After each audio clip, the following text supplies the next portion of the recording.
Now, the Home Office has admitted it's lost control, it's lost all trace of thousands of migrants destined to be deported to Rwanda. Of 5,700 migrants who've been identified for removal, an astonishing 3,557 have simply disappeared. They have not necessarily absconded, but they are not subject to reporting restrictions, which means they cannot be located for detention. So only 2,145 of them continue to report to the Home Office and can be located for detention, meaning simply 3,500 have vanished into the ether. Well, to try and help us make sense of this, I'm now joined by border security expert and the former head of UKIP, Henry Bolton. Henry, this is simply astonishing. Over 3,500 earmarked for deportation have simply vanished into the ether.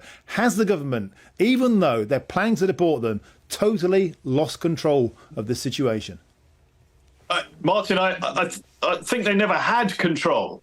I've said repeatedly that if you've made a decision that somebody is going to be turned down for asylum, then you need to detain them immediately, not, wait. And, many of these people, they know, actually, because of the Illegal Migration Act that was passed last year, anybody who comes into the country in small boats from across the Channel pretty much knows, and their lawyers and so on will tell them that they are ineligible for asylum in this country because they haven't come directly from the country that they're fleeing.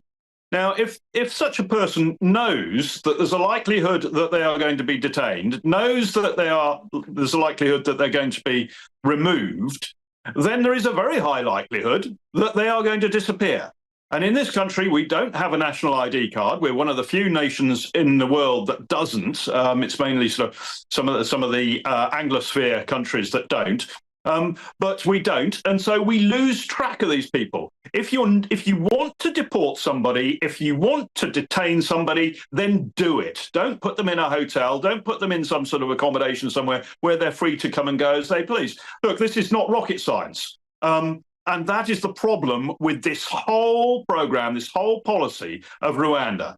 It has absolutely been weak at every single point. And, there are those of us who've been trying to flag these things up to the Home Office. It's falling on deaf ears.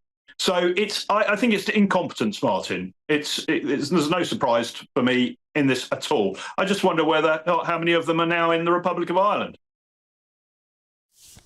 Well, that was going to be my next point, because, of course, Ireland is maintaining that those who are fearful of deportation are wandering somehow into Northern Ireland, strolling across the border, presenting themselves in Ireland to simply dodge deportation altogether. And those that are sticking around, Henry, are doing so because they get free accommodation and a small allowance. But that, for many, obviously, over 3,500, isn't enough. They simply vanished into the grey economy. They could be anywhere. They may have fled the country. Henry, my next question is quite simple. Is this proof that the only way of getting a handle on this isn't to let people wander around willy-nilly, but to put them in containment centres, as we saw in countries such as Australia, which managed to stop their boats more or less immediately?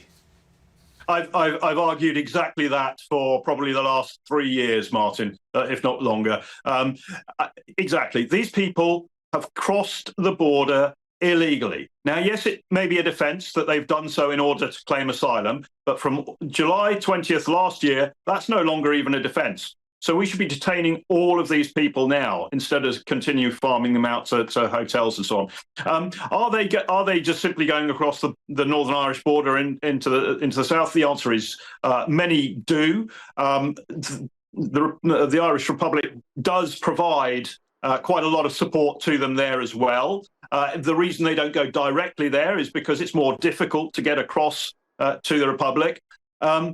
The other thing is that, in my experience, migration flows and people smuggling flows move in both directions. And we know that a number of people from West Africa have been flying into Ireland, where they don't have the same immigration arrangements as us, and then moving across the border into Northern Ireland into mainland UK, then hiding in trucks to try and go across from Dover to mainland Europe because they're trying to get to Germany or wherever they're trying to get to, and it's the easiest way from West Africa for some of them.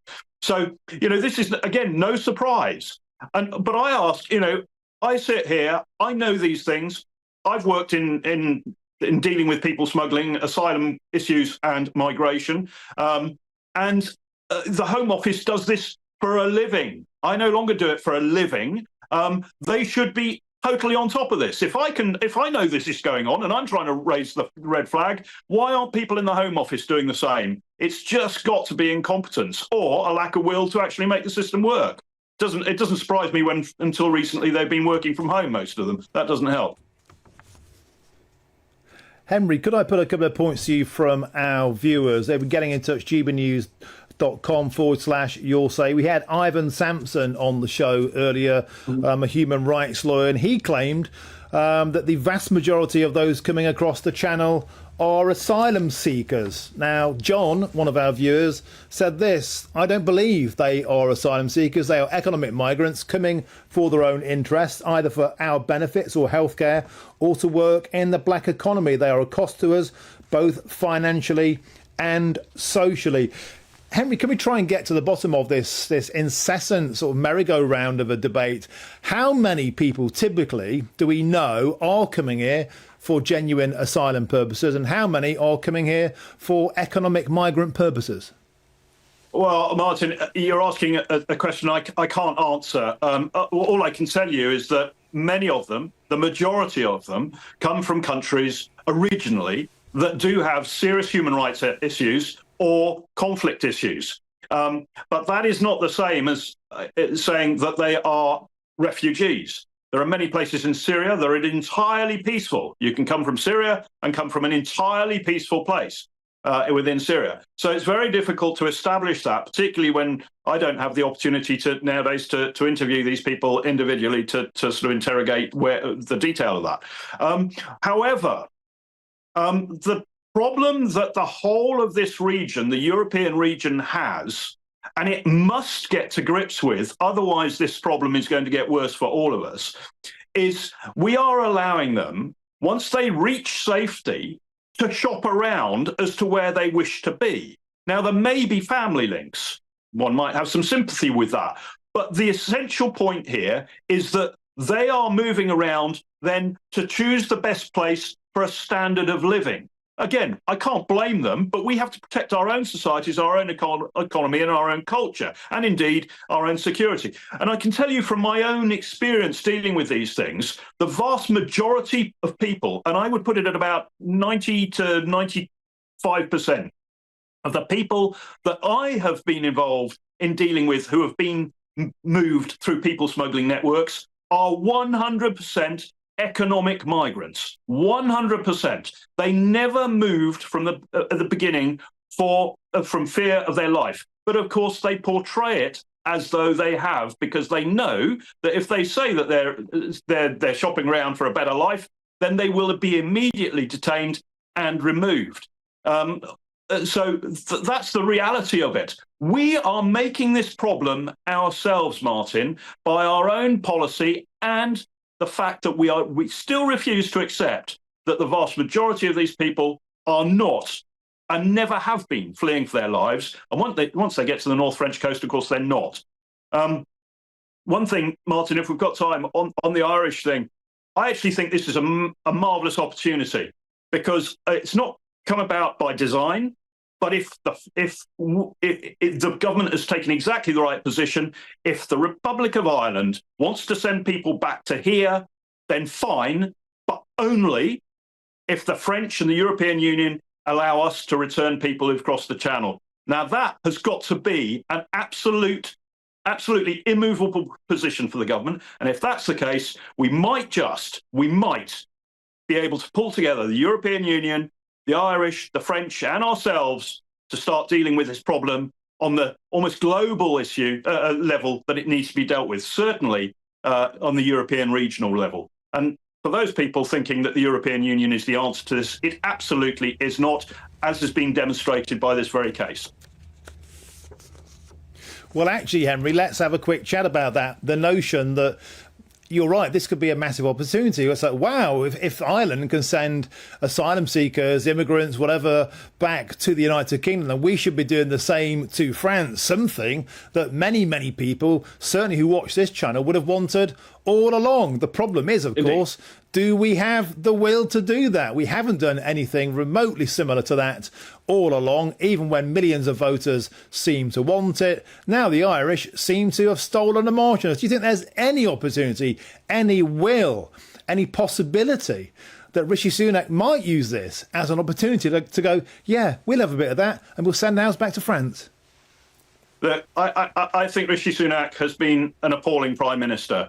And an appalling leader of the Conservative Party. I don't know him personally, so that's not a personal comment. I'm just saying that as, my view of the leader of this nation. If he does not take this opportunity, then he should leave post immediately. He will be letting down not only this country, but he will be ignoring the opportunity that faces the whole of this region to use this situation as a driver to get the whole of the European continent together to address this matter on a strategic level. The population of Africa is due to double by 2050. We know, we all know that Africa can't support a doubling of its population. There will be more poverty, there will be more drought, a greater lack of food and so on. People will want to move. They are not going to go to China or North America. They are going to come north. They are going to come towards Europe. And if we have not got solid policies in place to deal with that, to actually prevent the movement, and even deal with what happens actually at our borders, we are in a very, very bad place. It's only going to get worse from now, unless this opportunity is taken. And I think we've got now an opportunity with the Irish, with ourselves, with the French who don't want them either, and the European Union. I think we can make some things work. And Rishi Sunak now has the most wonderful opportunity to prove to this nation that everything he says is true, that he does have the steel, that he does have the spine, he does have the initiative, and he does have the leadership to actually make this work. Because I believe this is the opportunity. This is his chance. If he doesn't take it, then I'm sorry, my books, he needs to leave now. Well, Henry Bolton, you've had your Weetabix, you're full of beans. Thank you very much for joining us on the show.